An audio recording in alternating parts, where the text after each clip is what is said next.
जोहार आपण मानक डीपीएल न्यूज स्वागत करुचे मुसागर जेन आसंतु देखिबा प्रमुख खबर।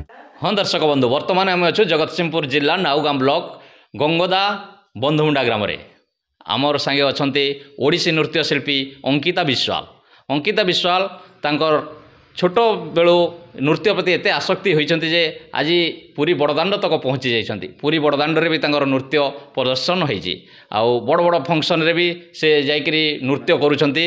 ता सहित हिमाचल प्रदेश भी जाइकरी नृत्य करिकरी सेठी भी प्रशंसार पात्र होई परिछन्ति। आज तांको सहित आमे किछि वार्तालाप करिबा तांको विषय किछि जानिबा आसंतु तांको आम चैनल को वर्तमान स्वागत करिबा। हाँ मैडम आपन को आम चैनल को स्वागत करूछि। नमस्कार, जय जगन्नाथ। आम दर्शकों को आपण परिचय टिके देबे। मोर नाम अंकिता विश्वाल, बापा ना अक्षय कुमार विश्वाल, माँ का ना सस्मिता विश्वाल। आम घर जगतसिंहपुर जिला नाउगाँ ब्लॉक गंगदा बंधमुंडा ग्राम। तुम्हें ई नृत्य प्रति केबेठारु आसक्ति हलो? नृत्य प्रति मोर भल पाइबा चतुर्थ क्लास रु महाप्रभु श्री जगन्नाथଙ୍କ ଠାରୁ आरंभ होइछि। मोर प्रथम गुरु ना होछि गुरुश्री नारायण पंडा। वर्तमान गुरु नाम होछि गुरुश्री लिंगराज प्रधान एवं गुरुश्री पंकज कुमार प्रधान। जे फास्ट जते बेले नृत्य को आसक्ति हेलो आ को मंच रे परफॉर्मेंस फास्ट करतिलो? प्रथमे मु जेतेबेले 4th क्लास रे पढुतिली सेतेबेले आम गंगदा हाट रे माँ सारला संस्कृति परिषद तरफ सारला माँकर पूजा आयोजन हुए। तो मु सेठी फास्ट आहे नील शैल गीत रे नृत्य आरंभ करिथिली एवं प्रशंसार पात्र साजिथिली। तापरे विभिन्न गुरु पाखरे शिक्षा ग्रहण करिथिली। धीरे धीरे नृत्य प्रति आसक्ति बढ़िया चलिला। एटा कण बापा मांगर के आगु नृत्य प्रति आसक्ति थिला कि बापा मांग प्रेरणा रे तुमे आगु गलो? नहीं, बापा माँ को प्रेरणा तो सब बेले अच्छी साथी रे अच्छी। तो केते सपोर्ट करंती बापा माँ? बहुत बहुत बहुत विभिन्न स्टेज प्रोग्राम करिजो। आज्ञा जे केते खुशी लागे दर्शकों सामने रे नृत्य परिवेशन कला बेले आ तुमको प्रशंसा जतबेले ताली आसुथिबो दर्शकों भितर केते खुशी लागे? आज्ञा हाँ, खुशी तो बहुत लगे। आउ जहाँ भी नृत्य करुचे सब से भगवान को पाई, महाप्रभु श्री जगन्नाथ को पाई। आउ भगवान को नृत्य जेहेतु तांकरी इच्छा जहाँ आउ आजिकली जमाना रे समस्त मॉडर्न डांस प्रति आग्रही थिबा बेले तुमे ओडिसी की केमति बाछिलो? ओडिसी जेहेतु आम संस्कृति आम परंपरा आमर सबकिछि आम परंपरा धारा अनुଯାयी आम जीवाटा उचित। बापा माँकर भी इच्छा कि मो छुआ सबु बेले संस्कृति रे ही बंचु बढ़ू और सबु बेले संस्कृति को ही नहीं आगाऊ। तो चिंताधारा बापा माँ पाखर ही जहाँ चिंताधारा कि मो संस्कृति को ही आग को नहीं बंचे बोली। वर्तमान पढ़ापढ़ी केमति चलछि? पढ़ापढ़ी मु वर्तमान उत्कल संगीत महाविद्यालय रे पढ़ुछि बीपीए फर्स्ट ईयर। जे पाठ पढ़ा सहित ए नृत्य ये सब केमती मेकअप करो? नहीं हे जाउछि नृत्य को जति कि मु भल पाउछि जति कि ता पई माने चाहूछि जति कि दबा को सेठी पढ़िबा द्वारा मोर सब कार्य ठीक ठाक चालुछि। पढ़ारे भी हे जाउछि ठीक आ नृत्य भी मध्य सिखि पारुछि। तो सारा ओडिशा बाहर भी ना कमैलणी कौन स्टेज रे बड़ बड़ स्टेज रे परफॉर्मेंस करि जाओ तुमको बेसी खुशी लगी? आज्ञा हाँ, मु हिमाचल प्रदेश जाइथिली। सेठी मध्य हिमाचल प्रदेश रो उना डिस्ट्रिक्ट रे हमर एनएसएस कैंप पड़ीला सेठी जाइथिली। तो सेठी मध्य बहुत माने प्रशंसा भल लागिला नृत्य करिकरी जहाँ गुरुंक पई आज सेठी पहुँची पारिली। सेटा भाग्यर कथा कि सार एते विश्वास रे मत सेठी छाड़ी थिले। तो बहुत खुशी लगुला। तापरे 2018 रु मो वर्तमान आज पर्यंत भी पुरी रे पहंडी बेले जाउछि नृत्य करने को। आ भगवान को सहित माने सामने रे नृत्य करिकरी आनंदर सीमा कहली न सरी। कारण तांको पाखरे नाचिबा ही मोर माने जीवन गोटे आशा विश्वास कि से अछंती माने सब ठीक ठाक चली। तो तांको सामने रे नाचिकरी मध्य बहुत खुशी लगे। जेते बाधा थिले मध्य आ तांको आगे नाचिबा से मुहूर्त को तो केबे भूली ही हेबनी। रथ यात्रा बेले लक्ष लक्ष भक्त तांको पाखरे सेठी जगन्नाथ से सामने रे नाचुजो किछि डर भी लागेनी? नहीं, डर तो आसेनी किंतु एते लोक भितर सेतिकी सुजोग मिलुछि सेटा भाग्यर कथा। ମହାପ୍ରଭୁଙ୍କର ଏତିକି ଦେଇଛନ୍ତି ସେଇଟା ଭାଗ୍ୟର କଥା। ଯେତେବେଳେ ନାଚ ସେତେବେଳେ କେମିତି ଫିଲିଂ ହୁଏ?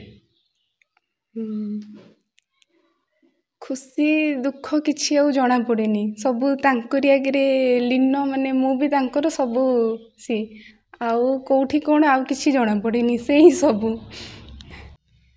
ବିରଜା କ୍ଷେତ୍ର ଯାଜପୁରରେ ମଧ୍ୟ ମୁଁ ଯାଇଥିଲି ନୃତ୍ୟ ପ୍ରଦର୍ଶନ କରିବାକୁ। ୟୁଥ୍ ଫେଷ୍ଟିଭାଲ୍ ସେଠି ଚାଲିଥିଲା, ତ ଡିଷ୍ଟ୍ରିକ୍ଟରୁ ଆମକୁ ସିଲେକ୍ସନ୍ କରିକି ନେଇଥିଲେ ସେଠିକୁ। ସେଠାରେ ମଧ୍ୟ ଦର୍ଶକମାନେ ଖୁସି ହୋଇଥିଲେ ଏବଂ ଗୁରୁ ମଧ୍ୟ ମୋର ବହୁତ ଖୁସି ହେଇଯାଇଥିଲେ କି ନୃତ୍ୟ କରି ଆଗକୁ ଏମିତି ଯିବାକୁ, ବହୁତ ପ୍ରଶଂସା ମଧ୍ୟ ଦେଇଥିଲେ। ଆଜି ତ କେଉଁ ଲେଖା ଆଉ କେଉଁ ଗୀତ ବେଶୀ ଭଲ ଲାଗିଛି ତ ଆପଣଙ୍କୁ? ଆଜି ପର୍ଯ୍ୟନ୍ତ ମାନେ ବନମାଳୀଙ୍କ ରଚନା ହଉ କି ବିଭିନ୍ନ ପ୍ରକାରର ଗୀତରେ ମୁଁ ନୃତ୍ୟ କରି ଆସିଛି, ଅଭିନୟ ହଉ କି ମଙ୍ଗଳାଚରଣ ହଉ। କିନ୍ତୁ ବର୍ତ୍ତମାନ କହିବାକୁ ଗଲେ ଆମର ଏଠି ପ୍ରସିଦ୍ଧ ଜଗନ୍ନାଥ ମନ୍ଦିର ଗୋଟିଏ ଅଛି କି ଗାରୋଇ ଆଶ୍ରମ, ଗୋବର୍ଦ୍ଧନ ପୀଠ ନାମରେ ପରିଚିତ। ତାଙ୍କର ପ୍ରତିଷ୍ଠାତା, ମନ୍ଦିରର ପ୍ରତିଷ୍ଠାତା ହେଉଛନ୍ତି ବାବା ଶ୍ରୀ ଶ୍ରୀ ବୁଦ୍ଧନାଥ ଦାସ।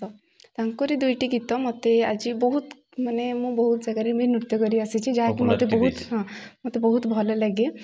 ଆଜ ଦେଖିଲିରେ ଆଉ ଗୋଟେ ଗୀତ ହେଉଛି ନାଚ ନାଚରେ, ଯାହାକୁ ଦେବାଶିଷ ମହାପାତ୍ର ଗାଇଛନ୍ତି।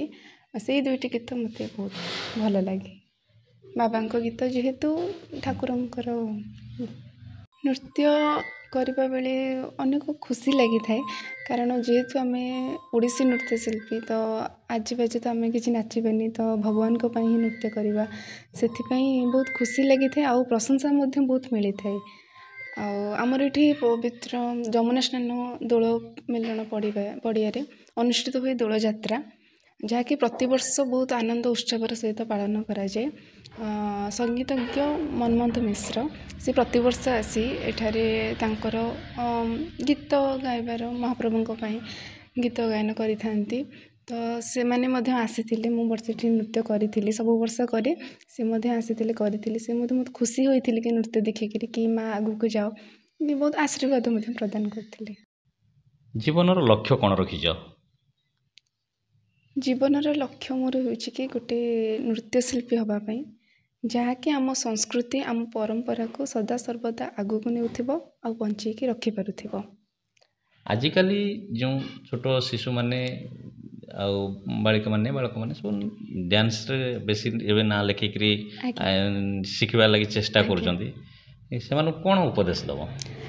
ନାଇଁ, ନୃତ୍ୟ କରିବା ଠିକ୍, ପ୍ରୟାସ ଜାରି ରଖିବା ଠିକ୍, ସବୁ କର୍ମରେ ଆମକୁ ଆଗକୁ ବଢ଼ିବାର ଅର୍ଥ ଠିକ୍, କିନ୍ତୁ ଠିକ୍ ବାଟରେ ଯିବାଟା ହିଁ ଠିକ୍।